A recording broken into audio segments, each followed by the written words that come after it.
And we're back after a brief break. You're watching South Texas Crossfire. Dave and I started out with 3 viewers, me, Dave, and my pet kitty. And now a lot more people watch it. So welcome, and we thank everybody who's been watching us for a decade. I've got somebody on here that really had a hard election, but came through it like a champ, and that's the way it is. That's the way the ball bounces. Sometimes the bear eats you, sometimes you eat the bear. And Sheriff Kaelin is back in for yet another term, and I'm honored to bring him on and congratulate him. Welcome, Sheriff. Thank you, Joe. Thank you. I appreciate it. Well, I know that it was a highly publicized race. It was a tough race. You got some missiles hurled at you, and for the record, you took it like a gentleman, and you responded in a positive way to those things. I know a lot of people weren't happy that my neutrality as a Democrat, but I think you're doing a very, very good job, and I want to say that on record. So, well, thank you. Thank you.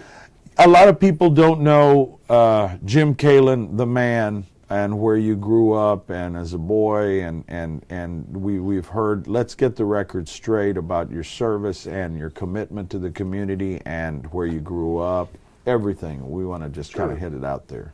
Well, my family brought me to Corpus Christi in 1949. My dad was in the Navy, Cabin's Field, and my father, being from up north, Boston, loved the climate. Absolutely love the climate. We complain today about the heat and so forth, but if you've ever shoveled snow and you've temperatures below 32 degrees, that has an impact on you. But he loved the weather here, and my mother didn't even have a choice in it. He bought a home. He bought a home here, and when he got here to Cabin's Field, just before we got down. So we came in 1949, and I was just a kid, but I started my elementary education at Fannin Elementary School.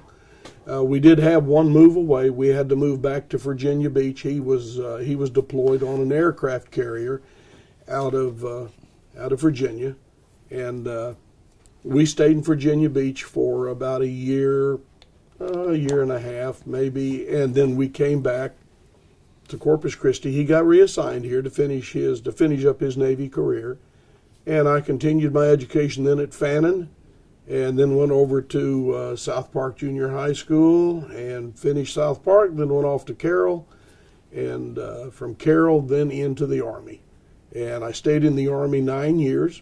At one point, looked like I might be careering the Army because nobody gives you the responsibility that the Army does, and I thrived on that responsibility.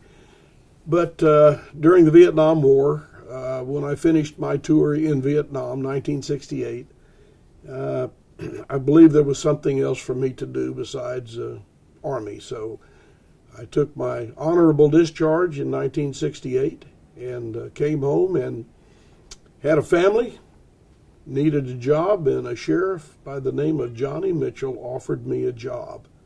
I never had a dream of being in law enforcement. It wasn't something that I grew up with as a kid wanting to be. It was a job, and I went down, interviewed, and the interview was one person. That was with the sheriff, and he assigned me, and I worked as a bailiff for Judge Vernon Harville in Vernon Harville's court. But the sheriff, that's part of the duties that the sheriff still performed in. And even today we still do, but was providing bailiffs for the courts. And then I really got into it. And so I enrolled in Del Mar College. They had just started a criminal justice degree program at Del Mar. Then it was called police science. And I was there with a lot of retired city policemen now, but we were the first graduating class that received degrees in police science from Del Mar College when that program was certified and accredited, and then have gone on and gained some additional college hours, probably 100. If I'd go back and get another 26 semester hours, we could go ahead and finish with an undergraduate degree. But at this point in my life, it wouldn't serve me anything other than to put on a resume, and so I'm probably done, but you're never done with education. That's right. So we've lived here all our life. I'm a part of the community and have been involved in this community, and I think sometimes that's what many the mistake of many people who run against me. They don't look back at my involvement in this community and what I've done here since I've lived here. My career was 29 years with the Texas Department of Public Safety, but during those 29 years with DPS, I served in a education capacity, a safety education capacity with DPS, and so we were in schools. Even though I assumed the position of commander of the Safety Education Service for the department, there were 6 of us throughout the state. We were also the public information spokesperson, so I became the face of the DPS. And I was from the Naval Air Station to the refineries, to the public schools, to the businesses. And I did that for over 20 years that we were there. Those kids grew up in the schools. And those businesses remember me from what we did to help them. And then when opportunity presented itself to run for sheriff, because there was not a sheriff. The sheriff had stepped away from the job to run for county judge. I recall that. And so the office was vacated, and I said, I'm going to throw my name in the ring. I think there's some things that I could do down there to help make it better. And I had some insider information, which I don't think even today my opponent didn't know about this. But I had a daughter that worked in the county jail. And she came home and she worked there for 4 years, and I don't think they ever connected the dots. Really? My daughter worked in the county jail, and I heard some real horrifying stories about how the jail was run, and that's what prompted me really to say, maybe I can make a change, and I'm going to run for sheriff of Nueces County. And lo and behold, that was a tough race. That was a tough race. Mr. Jimmy Rodriguez, who was the chief deputy at that time, took me to task. But it was, and I think he was surprised by the results. I really have a lot of admiration. He's got a special needs child. He's a beautiful family as well. Jimmy, I've not seen in a while, and I thought he's a gentleman, but that was a very, very hard race. And when you came out victorious, a lot of people, that was the surprise to a lot of people in the, not because of your ability, but the Democratic Party and what's evolving here organically in Nueces is it's turning purple. It used to just be blue, and now a lot of Republicans, Yes. you were some of the first Republican civil servants to come in. I've served 10 years, and we're still a very much the community is of a Democratic, not a Democratic, but Democrat philosophy. Yes. Very much. Yes, sir. Because the association, if you look for one word to say, well, what's the difference between a Republican and a Democrat? Now, most working people, the blue-collar worker, identifies with the Democrat Party because the Democrat Party has been one which has run a great campaign in saying we are for the working man.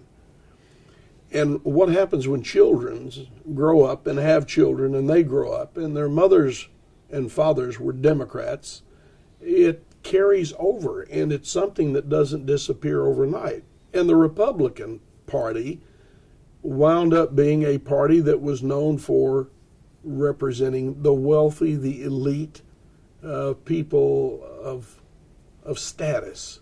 So there you had people of status and the blue collar. Well, it's been tough to try to say, no, we're not that. I didn't grow up. I grew up, good Lord. I didn't have, I grew up off of Fannin. Excuse me. By Fannin Elementary, I'm trying to remember that street. Hamlet Drive. I lived on Hamlet Drive. That was off Manchime. The streets were alphabet. Archer, Blundell, Sherrill, Dodd, Easter, Ingram, Hamlet, so forth, right on down all the way to Queen. I think at Queen, it stopped. They run out of space. Run out of space, yeah. And that was it. But that's where I grew up. And all of my friends were not of Anglo surname friends. My friends, Oscar Flores, his father was the butcher at Feudo Foods. So I grew up. Oh man, I grew up that's in back in the day. I grew up in a Hispanic environment. I grew up with those Oscar Guevara. You know, these were the guys that come by the house. These are the guys that I ran with in the crowd. You know, and I even married my first wife. She's deceased now, but she was Hispanic. Diana Mita Garza. Her father was from Robstown. The father, that relationship didn't last, and her mother is also was Hispanic. You know, she was an Izageti. So, I mean, I carried my relationship of being, even though, you know, what am I? I don't know what I am. I mean, I know what I'm Irish. I got some German in me. I got, you know, I'm a variety of all kinds of things. I really don't have a culture. And I admire a culture. People that could say, well, you know, we celebrate the culture. And we celebrate the Hispanic culture here because we are so close to the border.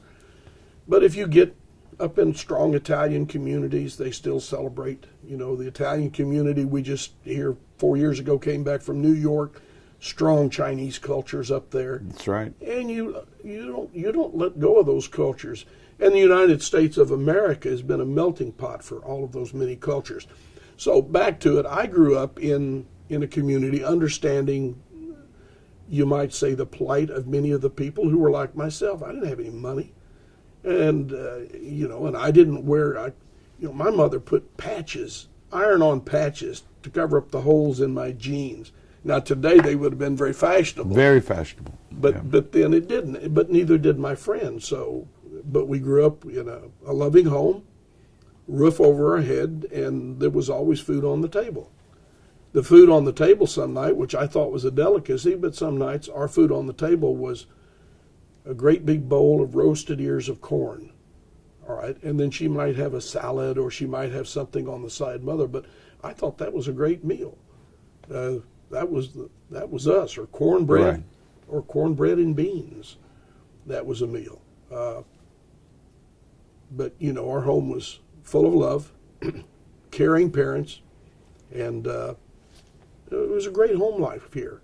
And so, you know, I am of Corpus Christi.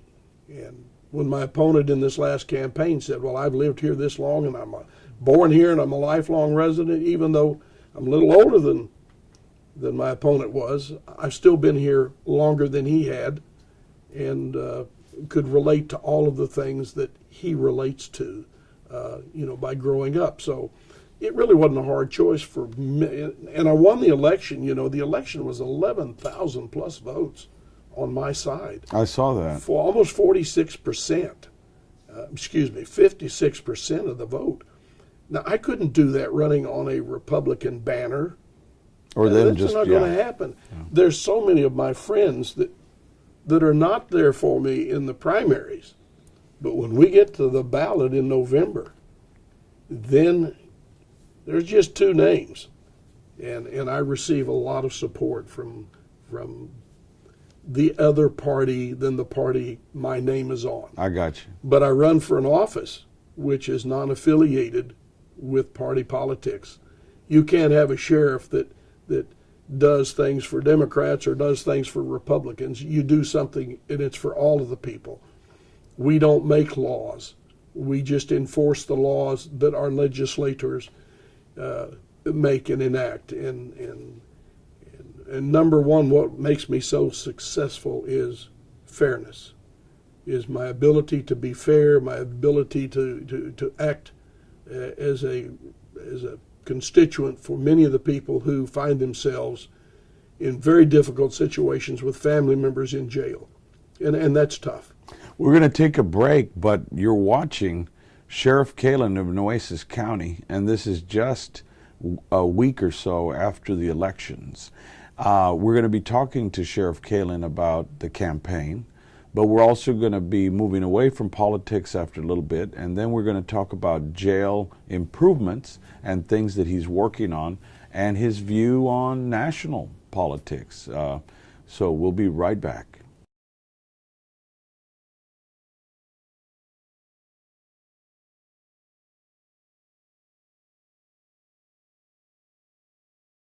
After a brief break, you're watching South Texas Crossfire with attorney Joe Flores, KTMV, and thanks to our sponsors, River City Hospice, 882-5900, Hope, Dignity, and Love. That's what hospice is about. Find out more. Don't leave benefits on the table that your loved one could get. And Vasquez Flores Home Health, 881-9922. Want a job with dignity, or you want to keep your loved one out of the nursing home? Nursing homes have their place.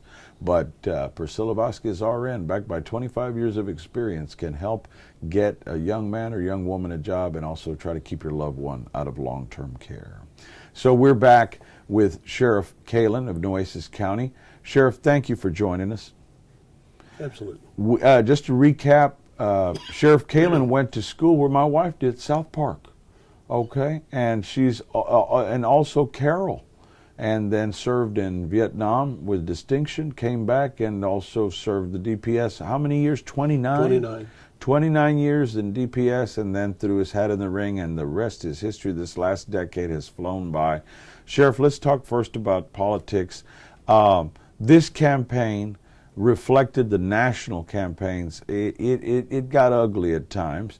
What's your take on this campaign? If you had to sum it up, what would you say? I mean, what's done's done. You're elected. Mm-hmm. But just to set the record straight and really kind of get behind all the rhetoric, what would you like to say about this campaign? Well, I think the campaign turned out to be focused primarily on one topic, and that was the topic of integrity. Who's the most honest, and who's the person who's going to continue to serve? I have a track record of 10 active years as serving as sheriff, and those 10 years are the ones that, you know, they either support and defend the integrity side of it, or they don't. And when the accusations and allegations were thrown at me, and I did receive numerous calls. Sheriff, what about these 33 cases? Well, I have a letter from the county attorney that says they don't exist. They're not there. I do not have 33. There was only at the time 4 active federal cases pending against me as sheriff. During the campaign, we disposed of 3 of them, and they were all in my favor. None of them were settled. We did have the misfortune of having the Department of Labor came in, and when the Department of Labor came in, they found that we were doing some things that we shouldn't do. I didn't feel guilty about it, and that got exploited. But what I didn't feel guilty about was allowing people into the office before the work hour started. And one of the questions that they would ask the women and the men, did you turn on a computer? Yes. They didn't do anything with it, but they turned it on. And the Department of Labor said, oh no, that started your work hour the minute you turned it on. So they just took that snippet and extended it back for a number of years and said, we can take it back further than that, but we're just going to stop right here if Nueces County agrees to settle. And Nueces County, looking at other departments, we don't want the Department of Labor going to the DA. Exactly. We don't want the Department of Labor going over to the clerks, district and county. We don't want them in the tax assessor collector's office. We'll let the sheriff bite that bullet, and we'll be out of here. And so Nueces County chose to settle that, as many companies do in lawsuits, as a business decision. And I said something then. I said, well, you know, it came about in December, and I said I was happy to see my employees get a check, because I never could have got them a check, a bonus check, for their service. And that became a contentious part of this campaign was, oh, the sheriff is really happy with giving away your tax dollars. In the 10 years that I've served, I've returned to the county $3 million. Every year we've sent money back, but it's almost $3 million from unexpended budget that we've operated within our budget, and we give back. So when we had to pay out the $800,000+, that's still a subtraction from the money that we've turned back from our budget. But I can't pass that responsibility on. It was under my watch, and I have to take the responsibility for it. But it didn't get any traction in the campaign, even though it was used at every bus stop that we went to. It was there, Yeah. and he cost the county this, and he cost the county that. And I would say, well, but you cost the county, the inmate that got beat up down in the county jail, the Skolinski case. The county settled out for $1.2 million on that case. And then another case you settled out for a little over $800,000, and that's $2 million. These are all things that happen to sheriffs in Harris County, in Dallas, in Travis County. They happen to sheriffs because we have these inmates. But I think that hardest part was he would bring this stack with him and say, you got 33 pending federal cases, and I'd say, no, I don't. Well, you just like on the show, we got a limited amount of time, a limited window. And I'd say, I don't. I have a letter from the county attorney saying there's only 4. And then he would say, when it's over with, come up and look at these cases. Well, people don't understand what they're looking at. They were cases that were filed, which were pro se, meaning it was the federal courts have to take it when they say, I didn't get my apple pie at lunch. And they denied me my civil rights. So it becomes a civil rights violation from the federal courts. But the only thing they ever got was the Big Chief write-up, the Big Chief tablet. At least when I went to school. It was a Big Chief tablet. That was on the shopping list. You had to have a couple of Big Chief tablets. And don't forget the big pencil. Yeah, the big number 2, yeah. But anyway, it was not factual, but that's why voters have to be educated about the candidates and about their platforms, because so much of these campaigns are mudslinging, and they throw mud and hoping that it sticks. What else was inaccurate in your estimation? Well, they wanted to use things like I didn't earn my Eagle Scout, and that I used political influence to become an Eagle Scout. How did you use political influence? What? Well, because it wasn't awarded to me at the time that I earned it. I left for military service. And it was a number of years later when a Scout executive was talking about scouting. And I said, well, I earned my Eagle Scout, but I never got it. Well, how come? And he said, no, you've earned it. Let me write the Scout office. All my records, all my records were intact. Everything was there. You earned it. And I was awarded it later in life. Not something that I actively sought, but to make that part of a campaign was just absolutely, that hurt more than anything else, because that brought discredit upon the Boy Scouts for some who maybe don't understand that in Dallas, Texas is the headquarters for the Eagle Scout, where they know who has earned them and who hasn't. Yes, sir. And they give out very few delayed. You got to have that by your 17th birthday or you don't get it. And you went to Vietnam. And that was later, but it was just the fact that I'd left for military service at that time, back in 1959, and was not there. And of course, it just didn't happen because I wasn't there for a board of review. So that hit, and then there's things. So the 33 lawsuit thing is really a lot less, and the Eagle Scout thing was just out of line. What else did they hurl at you? Well, they hurled an accusation about I had a private business, and I was forced out of a store that I'd opened in Robstown, a White's Home and Auto store, and that I was terminated from the DPS because of this store that I'd bought in DPS that did state inspections in the back. But I wasn't involved in that store. I'd continued working for DPS. My wife ran that store. And anyway, but the money when it was loaned, to make this purchase through both our names. And so, yes, I was part owner.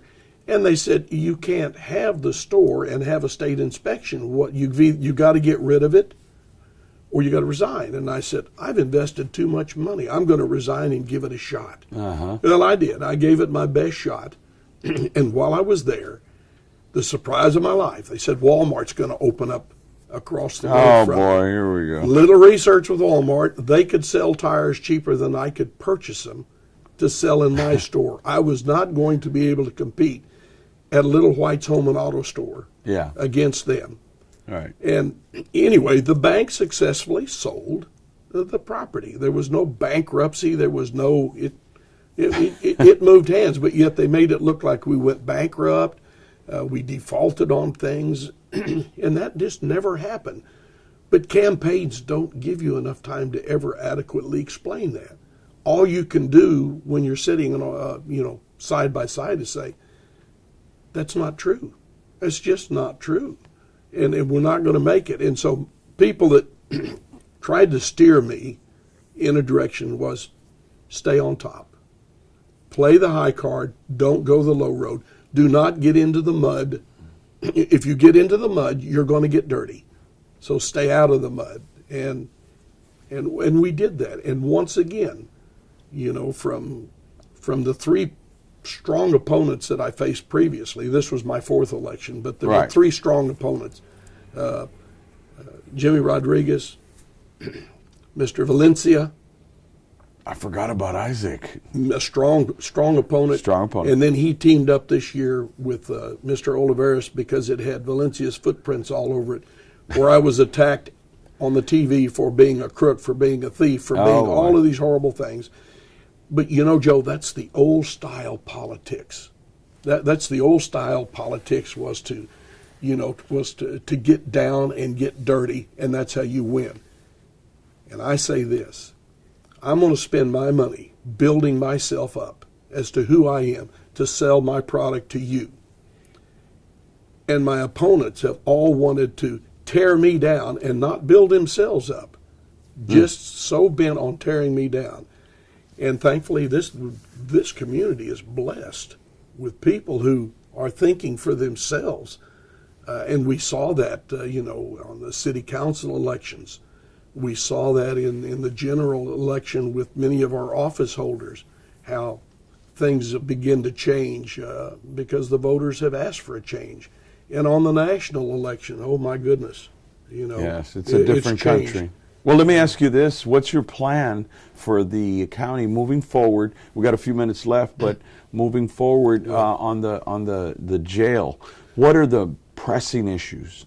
Well, that jail will always be a pressing issue. We've got 144 beds that we've opened. They've opened the bids. They've got a contractor. It's going to start in a few weeks, adding 144 more beds. But when I started this, trying to get the increase in additional beds in Nueces County, it's been a while. So now our 144 beds is not quite as good as it sounded 7 years ago. Yes, sir. But government moves slow. County government moves even slower. I'm going to have to convince the commissioners to start putting aside, so in the next 5 to 10 years, that they're going to have to consider adding significant bed space to the Nueces County Jail. And why is that? And because we're going to grow. With what's going on in Corpus Christi, we're on the cusp of tremendous growth. It's coming in. The Chinese have invested here, and we've got the Voestalpine plant that's opened up. Terminal. And it's just growing. It's going to because explode. we have clean air. Houston doesn't have clean air. All of those big cities, but we have clean air. We got that clean air coming in off the Gulf, and we're a great place for companies to look to invest. We've got great education, got 2 major universities here. We got great schools for people, and we have a quality of life issue. And that's what companies look for. And now that's going to bring people in, and with it is an added bed space. There's some things that also we need to do, and I'm going to try my best to do it, and there's some people needs to be in jail, and there's some who don't. Let's take the people who don't need to be in jail and keep them out of jail. It's costing our taxpayers $80+ a day. Like marijuana less than an ounce. Yes. And I'll say this. Back when I was a highway patrolman, a long time ago, I cannot tell you the amount of bags of marijuana that I dumped out on the side of the road, and I told some 16, 17, 18, 19-year-old, don't do that no more. this is not good for your future. It's not good for you anything, and sent them on their way. Today, that doesn't happen. I mean, I can understand why. But we've gone to trying to penalize, this bad behavior. I think we've had several presidents sit up there and said, yeah, I smoked marijuana. I didn't inhale, but I smoked it. Correct. Now, if they had gotten caught, they would have never have been president. The fact that they didn't get caught allowed them to continue on and now talk about it out in the open. I think President Obama said that about mass incarceration. He visited with prisoners and said, but for me catching a break, I'd be in your position. And so many in my career, along with my part, we dumped out cans of beer. Those were the days. Now you just go to jail, Popping cans and But you don't have that discretion anymore. Policemen don't have the discretion you had in the 70s, 80s. They would get us for doing something, and it would be, our integrity would probably be questioned. But we can still, and I so hope that people get enough sense to say that we need to decriminalize this act of small amounts of marijuana. Our whole drug system structure is wrong. 80% or higher of the people in the county jail are all related to drugs. It's crazy. Spend the money on trying to get some kind of rehabilitation and get them out of whatever got them into it. Jail doesn't fix the problem.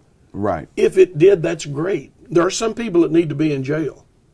There are some people that violent people. We got some bad people, some bad apples. They need to be in jail. They don't need to be out running around with you and your family after dark. But I never fought anybody on marijuana. I never fought anybody on heroin. Never. Those guys they all mellowed out. They mellowed out, and they were, all of them, what do I do? Where do I put my hands? Get in the back seat, and but you take the real bad guys, they fight you. They fight you. And in fact, even the beer drinkers would fight you, depending on. Alcohol's worse than the marijuana. Well, and I think Bill made brownies he didn't inhale, I'm thinking. But we've got to start planning for our future here. We've got to start planning now to what are we going to do about the jail, and not only what are we going to do about the manpower. I inherited a patrol department of 25 people. 25 people. It was 50, but back during Judge Shamsey's day on the bench and some budget issues, they cut that in half. And we have got a tremendous number of square miles in Nueces County, from Bishop, Texas, all the way to Port Aransas. And I had some nights have 2 cars out there to handle everything. That's exactly what I wanted to bring up is CCPD, God love them, they're doing a great job and everything, but the county, your deputies are doing the same job. Trying to. And going out in the country, you don't know what you're going to come up with. We are critically understaffed to provide the public safety that should be afforded to the citizens who don't have that public safety like they do in the city limits of Corpus Christi. So should the voter contact the county commissioners? They're the ones controlling the purse strings, yes, correct? You see, I ask for it, but the budget doesn't fund it. They're going to have to fund a jail, which is a big part of public safety. I'm the biggest budget down there. The more money goes to the Nueces County Sheriff's Office than any other office holder. But that's just the nature. $21 million that we get, $14 million of that's in the jail. Whoa. And my patrol is... And you said 80% are drug users in there? In the jail. That's so the drug program, Einstein said, why do we continue to do the same thing over and over and over, expecting different results? Well, we're not going to get different results. If you take a heroin person or you take a person on methamphetamine, put him in jail, and leave him there for 5 years, when you send him out, you still have a person addicted without to proper the drug. treatment. And he's not had the treatment, and he comes right back in society. And you having some medical background, not some, extensive medical background, you have to change the person. You have to change the behavior in order to get the results that we're looking for. So we're putting all our money in prisons, but we're not putting our money into that which could fix it. Thankfully, we're turning that around. We got 1 minute left, but I wanted you to tell the voters I mean, you've always shot from the hip, but well worded. But what would you like to tell the voters and constituents out there about your victory and your next 4 years? Well, my victory, I'm very humbled. I'm very humbled that the citizens of the county said, Jim, we want you around for another 4 years. I'm blessed that they would go to the polls. And it's kind of like a kid in school, and you got the report card, and you wasn't sure whether you was going to get that A or not. You know, Yeah. For me, it was whether I was going to get the C or the D or the F. And you got it, and how good it felt that they stamped your card saying, good job, Sheriff. Continue working for us. It's not my office. It's an office that belongs to this community, Joe. It is the community's office. And I will say this to you, this is the last term. There's no 2 years down the road saying, I'm going to change my mind. I'm going to do this. No, I'm at an age that now when I serve this time, it will be time for me to step aside and let hopefully a younger person come in with fresh ideas and try to carry on where I've left off. And I'll be there to support that person and help them in any way that I can. But I'll work hard this time, and I'll continue doing what I've done for the last 10 years. But there's a time to go, and this looks like it. This not looks like this is it for me. My wife has graciously allowed me to do another 4 at this point in her life when she would like to do some things, and I've kind of balanced it out now a little bit with her and said I will step away a little bit and do a few more things with you. And bless her. We got to balance. Bless her. We got to balance. But well, Sheriff Jim Kaelin, Nueces County, once again victorious. Another 4 years. We've talked about his background. We've talked about his life, his military career, his DPS career, his career up here as sheriff, and about incarceration and his plans. How to get a hold of you if the voters or the constituents ever have a question. that's easy. If they'll just call that generic phone number at the office, 887-2222. Somebody will pick up the phone and write a Post-it note, and I'll return the call. 887-2222. Nueces County Sheriff Jim Kaelin. We're out of time, but we want to thank you all for viewing, and congratulations again, Sheriff. Thank you, Joe. All right, we're out of time. Thank you, and God bless.